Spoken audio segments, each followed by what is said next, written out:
listeners, welcome to 10x Growth Strategies podcast. I'm your host, Arthi Vijayaraghavan, a product leader, an avid reader, and a book lover. We have an exciting discussion today with Ms. Radhika Dutt. She's been earlier featured on our podcast with her book, Radical Product Thinking. She's an entrepreneur and a product leader who has participated in 5 acquisitions, 2 of which are companies which she founded. She advises organizations from high-tech startups to government agencies on building radical products that create fundamental change. Radhika has built products in a wide range of industries, including broadcast, media, entertainment, telecom, advertising technology, government, consumer apps, robotics, and even wine. The wine is the one which I'm most interested in, I guess. She's currently an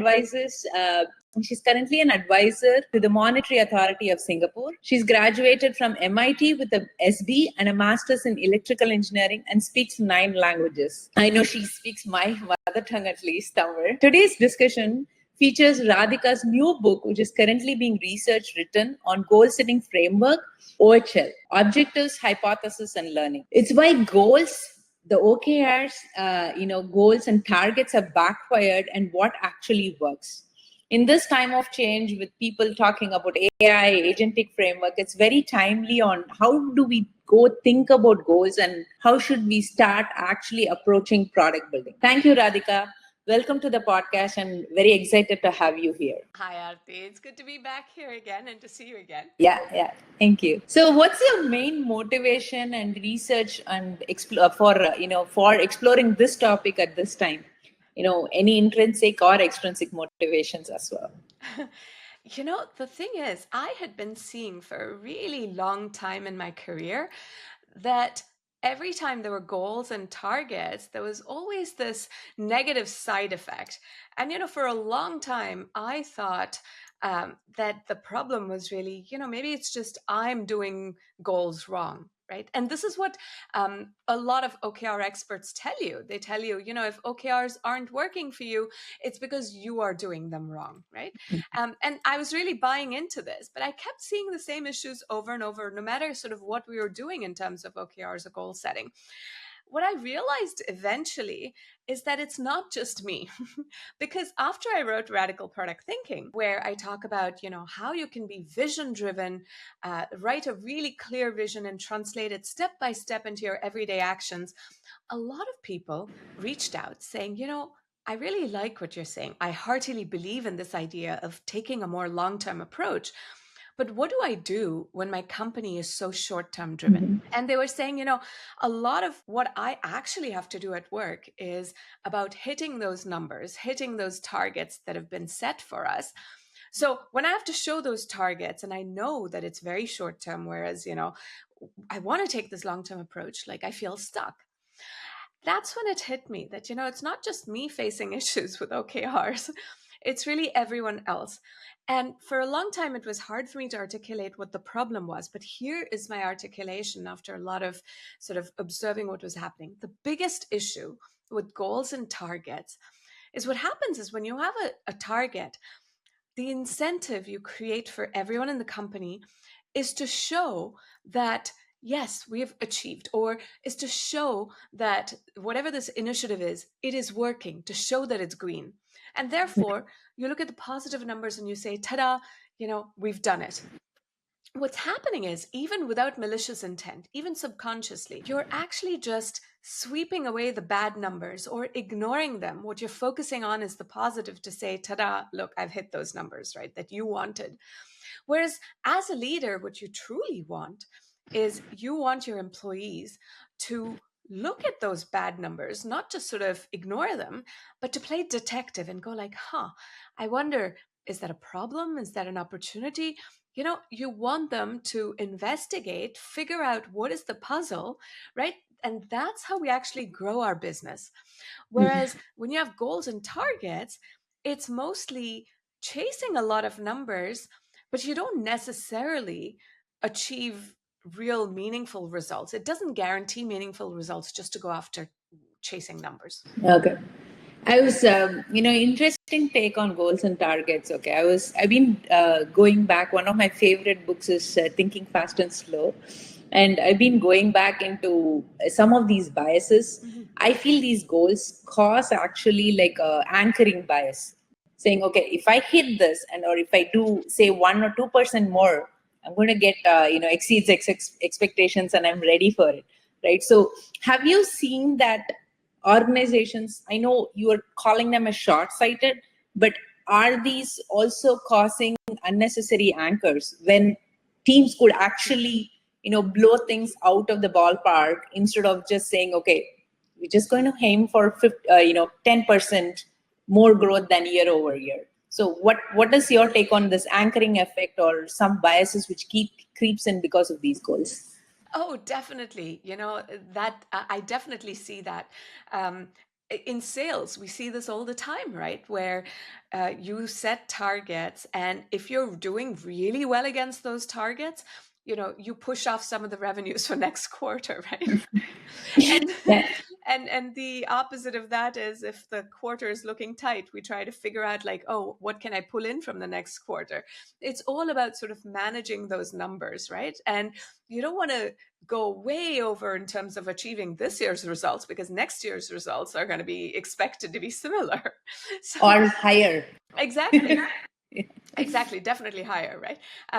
But I agree with you. You do see this anchoring effect. But by the way, to this point, right, a lot of OKR experts will say, well, the solution to that is easy. You just set really aspirational goals that you never expect people to hit, which, by the way, is bullshit too. Because if you look at what research says, there is no evidence at all in research that truly aspirational goals that you never hit are actually motivating for people in any way at all. That's true, actually. I've heard, maybe this OKR framework has led to a lot of other things. Like in my previous organizations, one of the things was big, hairy, actually, like super aggressive goals. And everyone knows that, okay, it's going to be there. So if I hit 50% of that, then I'm like doing great. So, yeah.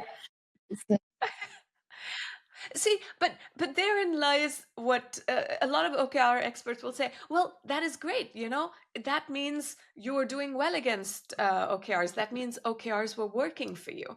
But the reality is, again, like, whether you feel like you need to hit 50% of that or 75% of what was set, you go back to the same thing, where the incentive that people have is to show progress, not genuinely question, is this working? And is there a different way to do it? Or is there a different way that is going to get us more progress, right? Like, we don't figure out. What I've seen is that the muscle for experimentation, learning, and adaptation, that is what atrophies. So, in terms of like how did you go about, like, you brought up this experimentation and learning, right? So, how are you going about implementing this or experimenting with it in organizations as you're working with? I know you're consulting with a lot of organizations. So, how are you experimenting or redoing the framework itself as you learn from this? Yeah. So, what I've realized is, more than goals and targets, what we really need in an organization is reframing things, thinking about it as puzzle setting and puzzle solving. Even before we start talking about puzzle setting and puzzle solving, let's try this experiment together right in this moment, right? I haven't prepped you in any way, but I'm going to ask two questions, and tell me how you feel and the thoughts that come to your mind instantly, right?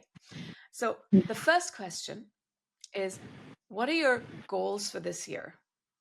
Right? So, what are your goals for this year for the business? And before you answer, I'll give you the second question and you can tell me a comparison. So, the second question is, what are the puzzles you want to solve this year for the business? So, yeah, one of the goals for my business is actually, let me look at the puzzle which I want to solve, right? One of the things is, how do I educate my users, or how do I make them understand the value which we are bringing to the table so that they can build better products using my product? So, because an enterprise product, it's like you're going to build solutions on top of me. How I can showcase better that, hey, because of these features and capabilities in my product, you'll be able to build better things. How do I showcase that in a better way? Is it through content? Is it through doing POCs? How do I do that? That's kind of Yeah. the goal which I'm working towards in my product, at least.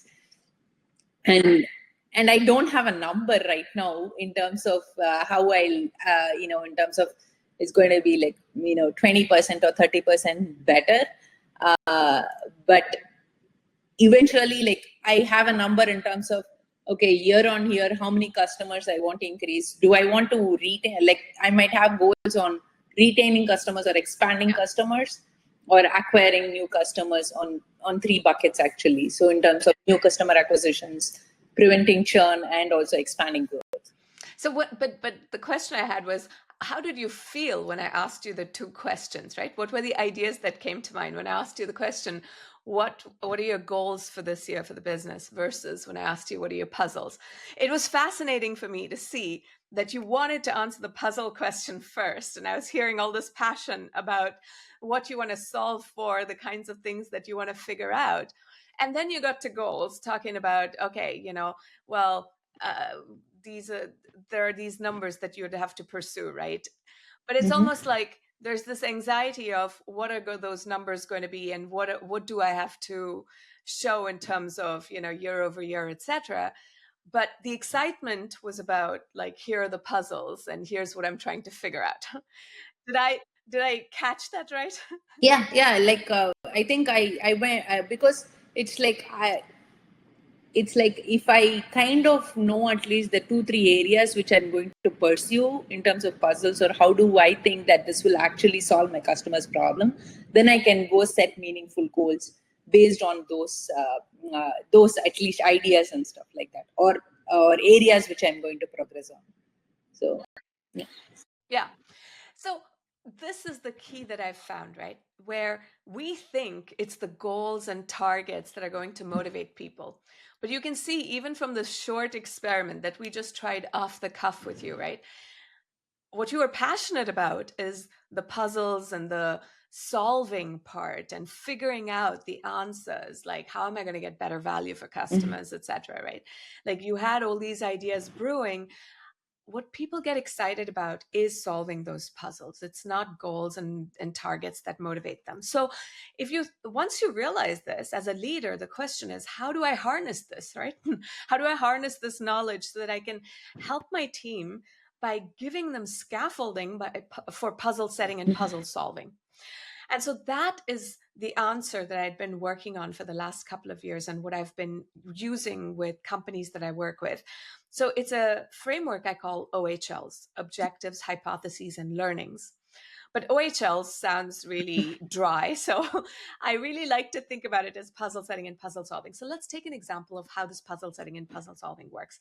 And I'm going to use the example of sales, because sales is the area that we've always heard, you have to set targets. Without that, you never achieve anything. So here's how I would set a puzzle for sales. I would describe it as, we have grown in the last 3 years, but we have stalled or plateaued in this last year. But the market is expecting us to get to X million by the end of this year, right? So that is the problem statement. And so in terms of guiding questions, there might be a bunch of questions that I don't know the answers to. So for example, is it that perhaps the market has shifted in some way and we haven't figured that out yet? Or perhaps it's that, we knew how to sell to early adopters, but we haven't figured out how to sell to the mass market. Or perhaps it's that, we knew how to meet the needs from a product perspective of the early adopters, but we haven't figured out how to meet the needs of the mass market, right? And so there might be a bunch of such questions, and as a leader, there may be pieces of the puzzle that go to sales or product, etc., and we work together on solving our pieces of the puzzle, right?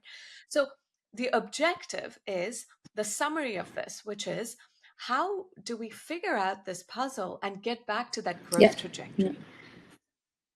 So now I've set the puzzle, and now the second piece is solving the puzzle. And what I found is that this is where, in a lot of goal-driven organizations, it's that muscle that is atrophied, right? Because we are so focused on the numbers, we forget to figure out what is the puzzle. So here is how you do the puzzle solving. It starts by asking 3 questions. So the first question is, how well did it work? And notice it is, how well did it work? It is not a binary question. It invites both the good and the bad, right? I'm not telling you, have you or haven't you hit this target? It's a completely different way of inviting the good and the bad. The second question is, what have you learned? So this is where I say to teams, don't just regurgitate data and tell me a bunch of numbers. Tell me, based on looking at all of those numbers, tell me, what have you figured out? Like, what's actually happening? So that's the second question. What have you learned? And then comes the third question, right? Which is, based on how well it's going and based on what you've learned, what will you try next? So this is that light bulb moment. Like, what is that next course of action you're going to take to solve this puzzle? So going back to the sales example, right? Let's say the problem was, we just weren't getting those meetings with the mass market sort of people. We were getting meetings more with the early adopters, the same sort of customers that we have. And so maybe it's that our messaging wasn't resonating. So now, maybe we try a new sales pitch, a new set of messaging. And now we're going to try that in the market. And so now I look at, how well did that work? And maybe the answer is, aha, now I'm finally getting those meetings with the early adopters. So our messaging is working. What did I learn? So how is it going? Like, what have I figured out from this next set of meetings? And the answer to that is, I'm seeing that I'm getting those early adopter meetings. But it turns out that in the mass market, there's another group of people that we were never speaking with in the early adopters. The early adopters were smaller guys. They instantly made decisions. In the mass market, there's this other group that we need to convince that the decision maker needs help with. Now we know that. The next question is, what will you try next? Right? And that is where I plan my next course of action. Maybe I'm going to plan webinars to include this group. Maybe I'm going to create material that the decision maker can easily forward to this group and get them on board. So I'm going to try these different things and see what works. Right? And so now I start the cycle again of, how well did it work? What have we learned and what will we try next? And all of this is in the context of the puzzle that we've set. And this is the powerful piece, right? Where we've defined the puzzle and then we are solving the puzzle. And as you solve the puzzle, you discover like huge aha moments where sometimes it's happened when I'm working with companies that you learn so much that you realize, oh, wow, the puzzle is actually not what we originally thought. It's shifted a bit, right? But this is what gives leaders true actionable metrics, because you have a way of understanding exactly how your team is thinking through the details and you can course correct. Yeah. I was just going to ask you about that point, as in terms of learning, and how do you go back into the loop of, is the puzzle still the same thing, or should we redefine the puzzle in order to make the changes? And coming from a very strong product and engineering background, right? I really feel this is the same kind of A/B testing kind of an approach, or hypothesis driven approach, which now we need to do it in the entire organization. Because one, with the changes in the last 2.5 years, with AI and agentic framework and other things coming in, I think the way the companies define even short term and long term has changed, and the way you work together is more cross functional, and you need to be more tightly thinking about solving real problems or puzzles in your industry, rather than going, okay, this quarter this is what we are doing, next quarter we are going to do this. So uh, spending that thinking time, I feel, is really important, actually, and trying to even understand where is the market at. It's such an important point that you make, especially in this AI era, right? One thing that I see is the more we use AI, and AI is really good at optimizing for numbers, the more we use AI, and because of the pace of things happening, we tend to abdicate learning to AI. What I mean by Mm-hmm. this is, there's this beautiful quote that I came across in my research, which is, you don't learn from experience, you learn from reflecting on experience. Right. And what Yep. happens is, in business, we've often taken this, let's just iterate, try things, and now we have AI and all these agentic AI, where we can say, oh, I'll just tell AI to solve this problem. And, yes, then it'll be our next attempt, etc. Yes, you can throw lots of attempts, right? And you can optimize for numbers. And that's what AI is really good at. But it begs the question that if you're a product manager, or if you're a developer, or whatever your area of expertise is, if AI is so good at optimizing, and if all you're doing is optimizing, why do I need you? Right? So Yep. our roles in this AI era are really shifting, right? And we have to have a clear differentiation over AI. And I don't think Mm-hmm. that differentiation is that we are better at optimizing. Not at all. I think AI is really good at, extracting the most out of every little bit of a number. What AI isn't that great at is true creativity, right? Like, it's the true coming up with understanding the puzzle well enough that it comes up with really interesting ideas for what will you try next. That sort of experimentation, learning, and adaptation is where your true differentiation comes in. What makes you worthy of investing in rather than AI? I totally agree with you. And do you think also that, with AI now, even the products which are building are becoming more non-deterministic, right? We earlier used to have very deterministic products, and now we are having some non-deterministic behavior. So unless you have like a approach with experimentation and an open approach to say, okay, I know there are certain things which might need to be ironed out, but this is what I'm trying to optimize for, or this is what is the puzzle I'm trying to solve for. So I want to look at ways to make sure that the experience is better for my consumers with this kind of a thing. So it's like I kind of feel as though with the change in the way the product building and how we think about products is shifting, that something like this experimentation approach has to be now ingrained in all of our organization, like from sales to customer support to every other function, like even design, right? Like I don't think you can have it fully deterministic.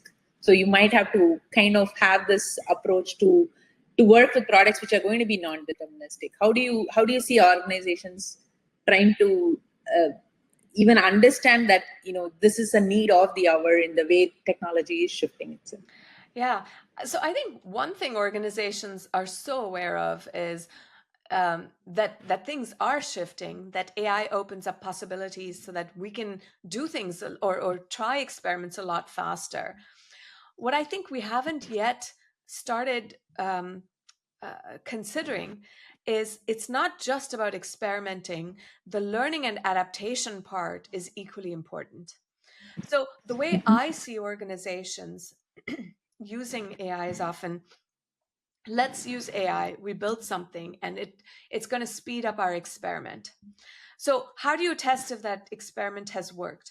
A lot of times, it's very it's the metrics that sound good, but they aren't necessarily the right things. So I'll give you an example. Very often it's about, so you build this feature really quickly, you used AI for it. The way you test whether this is working is the amount of time spent on this feature. Yeah. Sounds reasonable, except, like, if you dig into that a little bit deeper, there are a bunch of questions. Like, someone is using that feature, is it truly because they're getting value out of that feature, or there are things that are really hard to use about that feature, so it's taking them a long time? To figure out. Yeah. um, or, maybe they're using this feature for a long time. This happened at a company.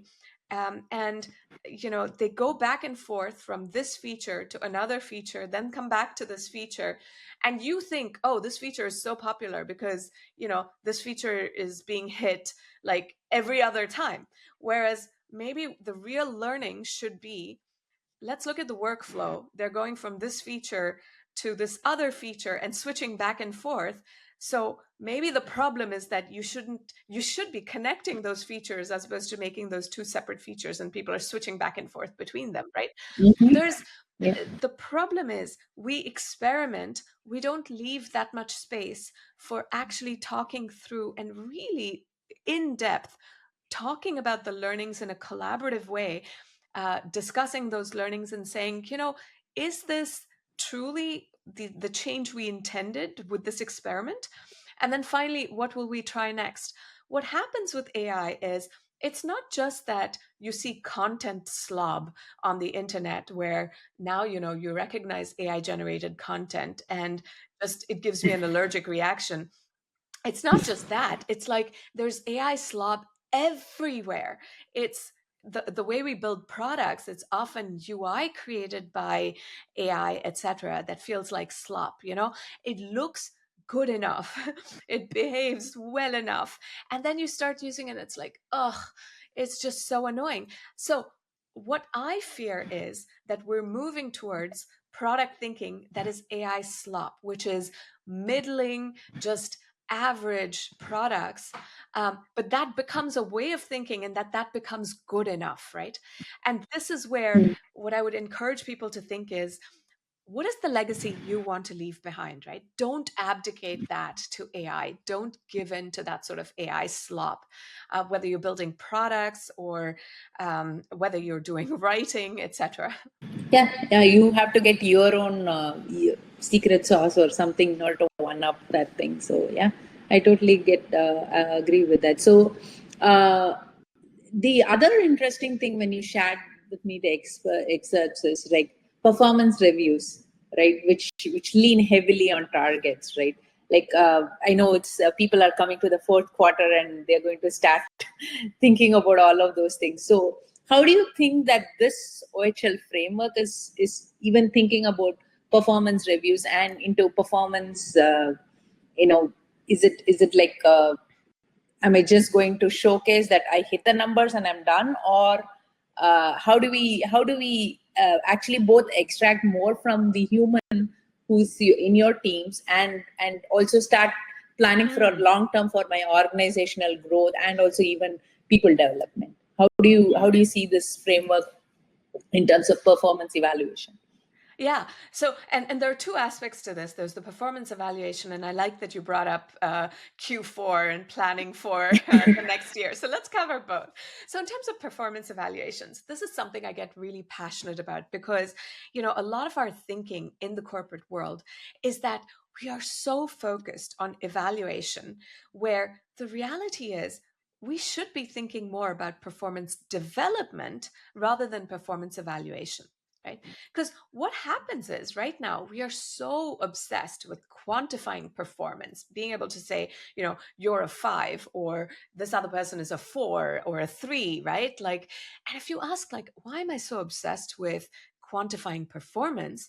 The answer lies in, well, if there are layoffs, then I want to be able to know who's a 5 that I want to keep and who is a 3 that I want to lose, right? Yeah. But when you boil it down to this reality, and nobody speaks so openly about why are we trying so hard to quantify performance, when we speak openly about it, the reality is it's like saying, I'm planning a trip to the Bahamas, but the way I'm planning this trip is I'm planning for a hospital stay. It's like, why are you planning for the worst case scenario? Like planning, why are you doing everything as if it's going to be the worst case scenario, right? Mhm. So it ruins your trip if all you're packing for is a hospital stay. So my point is the trip and this journey, you want it to be successful. You're aiming for good things. Like, don't just plan for layoffs in terms of how you're running your team, right? You don't plan for just constant numerical evaluations so that you know who to lay off. What do you do instead? In terms of performance development, one of the things that research shows is that, when the more a person feels evaluated and judged, the less open they are to feedback. Right? And that makes sense. Like, Yeah. we can see this how in performance reviews, when we're feeling evaluated and you feel like you're on the line between a 4 and a 5, well, and your manager says, well, last Wednesday I saw you do this and this. I'm going to suggest maybe try this other technique. You're going to be like, first line of talk is just going to be defense, saying like, oh, but you're misreading what happened on that Wednesday, right? Like, because you want to get that 5 as opposed to a 4. Yeah. Now let's take all of those numbers off the table. When they give me feedback, I genuinely want to learn to do better, right? And so you're much more open to it. So what I do with teams, rather than focus on these numerical evaluations, I focus on performance development. And the way I do it is using this, using the 3 questions of how well is it working? What have I learned? What will I do next? I want people in my team to present this information to me on whatever puzzle that they're working on, right? We've done the puzzle setting together. They are going off solving the puzzle. Every week we talk about, how well is it working? What have I learned? What will I try next? And their answers to what have I learned? What will I try next? Is very, very telling for me. And it helps me understand how much scaffolding does this person need, right? Based on their level of knowledge, skills, and experience. There's someone I might be meeting with every week, and I really want to help develop them. Whereas there are other people where, my meeting with them focuses on what are obstacles I can unblock for you. And it's not about, trying to help them through this hand-holding of how well is it working? What have I learned? What will I do next?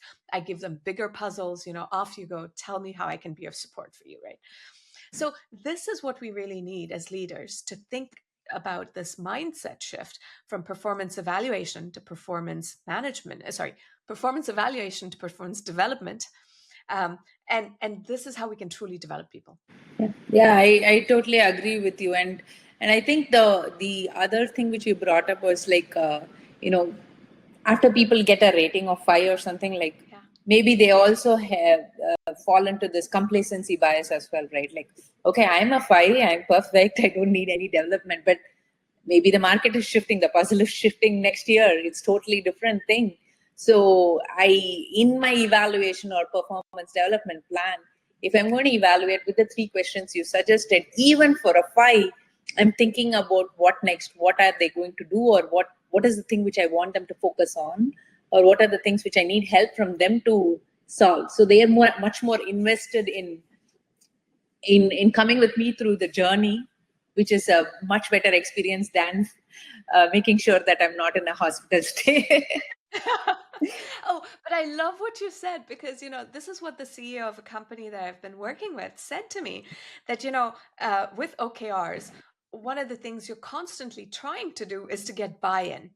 Whereas the moment you set puzzles and you're working on this puzzle solving of how well is it working? What have we learned? What will we try next?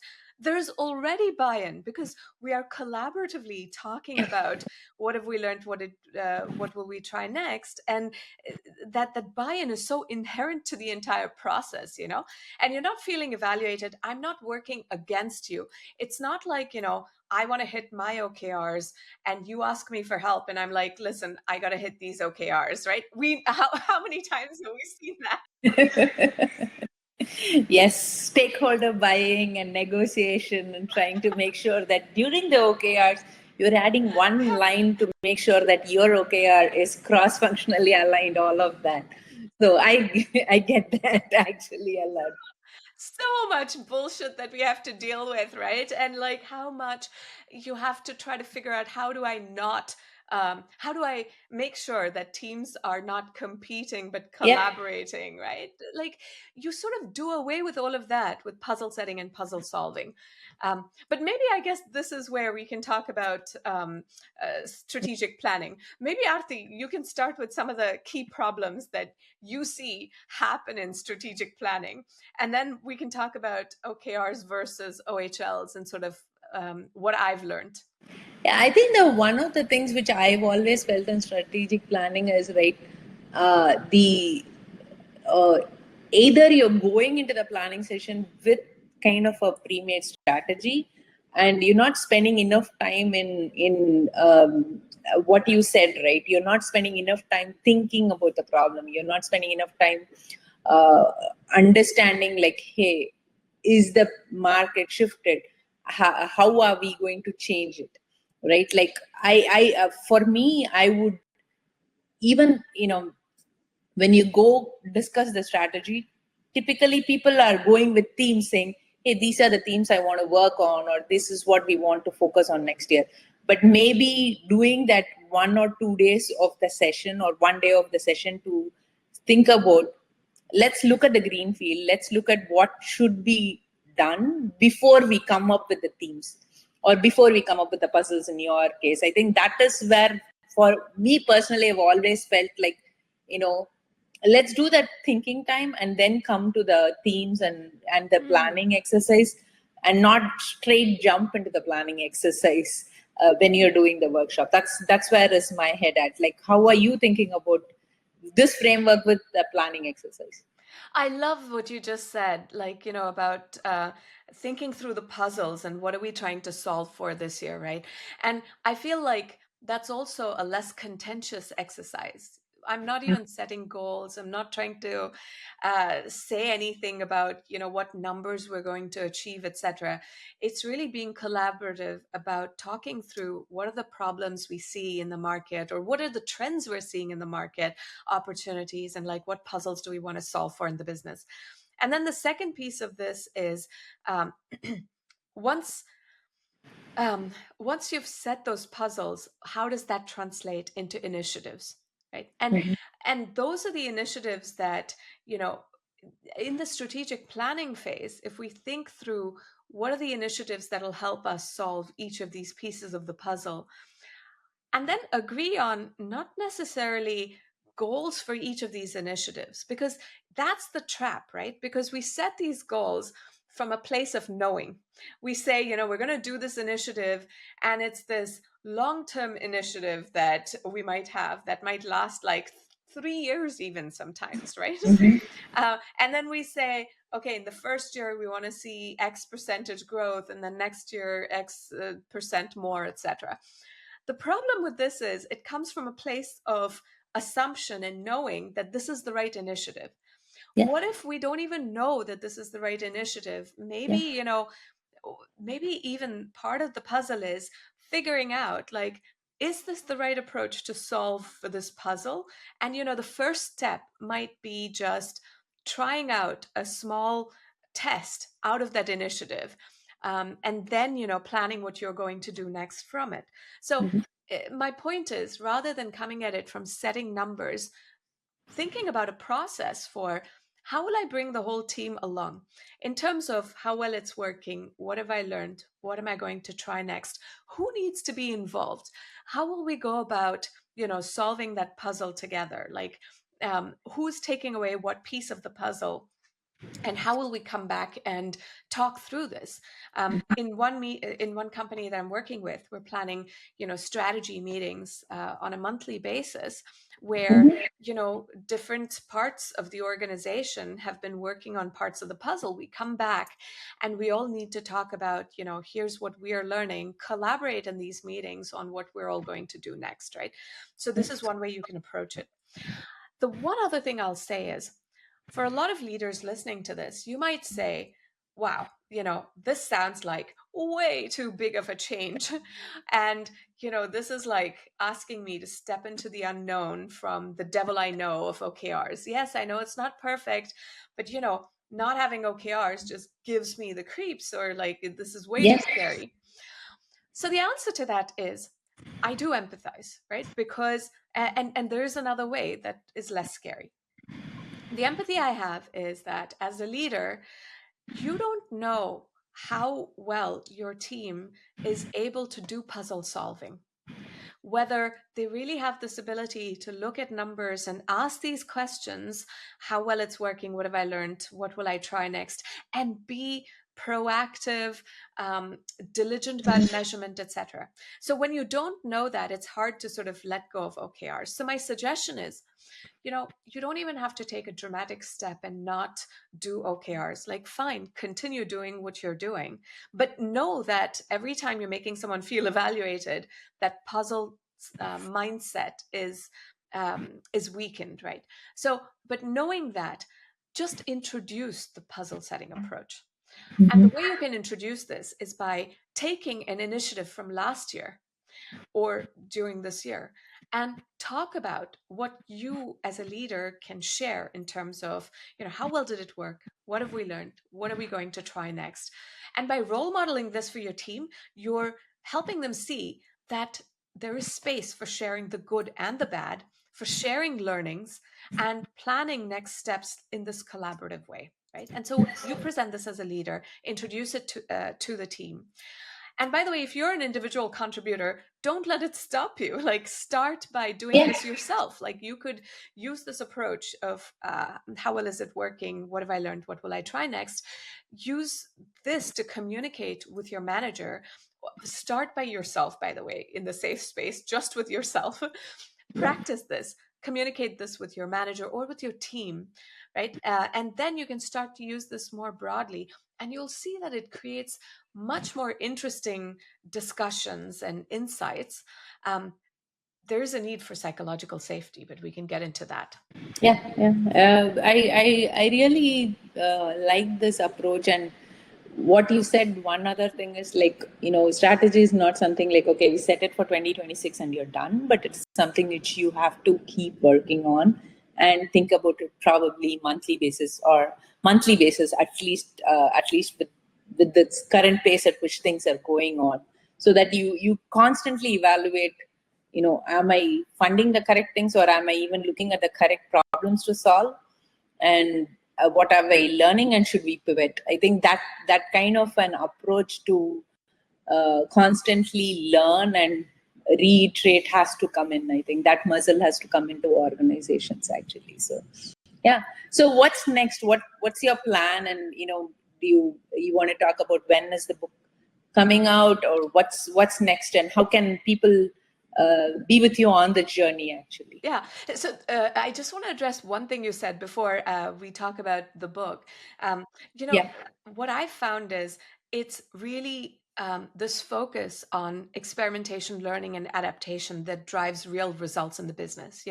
And just one example to share on that is, there's a company I've been working with for about 2 years. When I was brought in 2023, the company had been using OKRs. And what was happening was, there were all these targets that were set, and teams were meeting some targets, others weren't met, etc. Like, as expected with OKRs, right? But the thing is, the reality hadn't really shifted, meaning sales had still stalled and usage had still stalled, despite using OKRs and hitting targets or not hitting targets. And then when I came in, we started to use this puzzle setting and puzzle solving way. And what we realized was, there was a lot that we hadn't really understood about our customers and personas. But, how do you measure for that with OKRs? Yeah. Those are the things that you can never really know how well you know something. You have to approach that with honest curiosity. And so we started approaching this as a puzzle. It turned out that our users were really tech-savvy users. And we thought the puzzle was, how can we simplify some of the filters in our UI to make it look easier?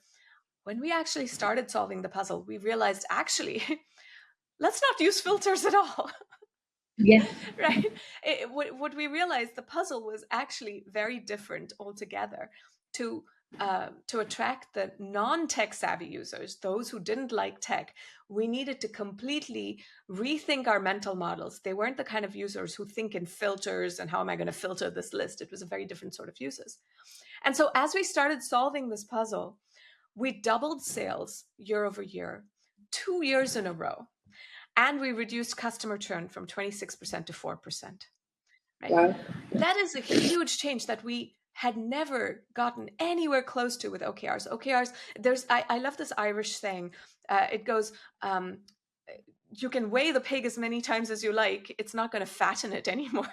Yeah, and as you said, right, like that. Going into a different area or even attracting a different persona would not have happened if you just had set a goal saying, okay, this is my anchor, go double it.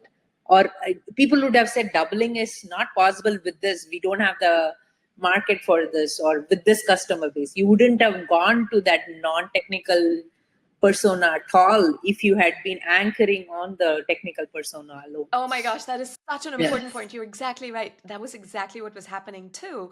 That, if we look at all of the numbers for the current persona and we want to double whatever numbers, you're exactly right that we could not have done it. And that was exactly, and even the numbers that we were looking at, it was telling us what to do for this persona, not what we could do for someone else altogether. Exactly. Yeah. You wouldn't even have thought about that other piece of the thing which was lying there, and some other startup would have just occupied and captured that market. So, okay, yeah. So, what's next about your book, and how can our listeners participate in the journey as well? Yeah, so people can download the OHL's toolkit. It's in Google Slides format, so it's really easy to start using right away. So start using the OHL's toolkit, and I'll include I'll send you the link in the notes. And when you use the toolkit, feel free to reach out to me on LinkedIn and tell me your story, and it might just make it into the case study in the book as I write it. And the book will likely come out sometime end of next year, so 2026, or early the year after in 2027. And so I'm looking forward to hearing from people. I think but this is a also very continuing our great space conversation for 10x in a itself. few We are months. so much into books and technology and the startup. In order to actually work with you on the research, contribute to it, will be amazing for our listeners and for us as well. So we'll make sure to include all the framework in the show notes so that people can contribute, and make sure that they can reach out to you on LinkedIn itself. So amazing, actually. So it's been a pleasure, Radhika. I think it was a great learning for me as well. And, our best wishes for a successful book launch, research, and also learning and experimenting, even on the framework along the way. I'm sure by next year, or by the time the book launches, we'll do a couple of more sessions so that we can understand, how things have changed, or what have you done in order to make the framework much more robust and better as well as you go along this journey. Yeah, thank Thanks you so much. Until I've really then, enjoyed our signing off, this conversation. is your host Arthi Vijayaraghavan from 10x Growth Strategies. Keep listening, learning, and reading, and experimenting, as Radhika says, so that we can do much better than ourselves, and do performance development instead of just performance evaluations. So thank you, Radhika.